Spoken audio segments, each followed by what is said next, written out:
मोहतरम नाजरीन, कभी कभी इंसान रिज़्क़ की फ़िक्र में इतना परेशान हो जाता है कि अपना सुकून ही खो बैठता है। हालांकि हमें यकीन रखना चाहिए कि हमारा रिज़्क़ अल्लाह ताला के ज़िम्मे करम पर है।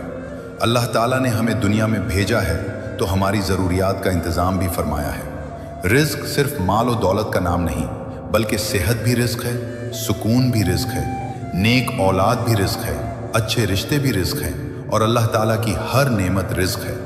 इसलिए अपनी मेहनत में कमी ना करें, हलाल रास्ता इख्तियार करें और नतीजा अपने रब के सुपुर्द कर दें। याद रखें, जिस अल्लाह ताला ने परिंदों को रिज़्क़ दिया, जो सुबह अपने घोंसलों से खाली पेट निकलते हैं और शाम को पेट भरकर वापस आते हैं, वो अपने बंदों को भी बेसहारा नहीं छोड़ेगा।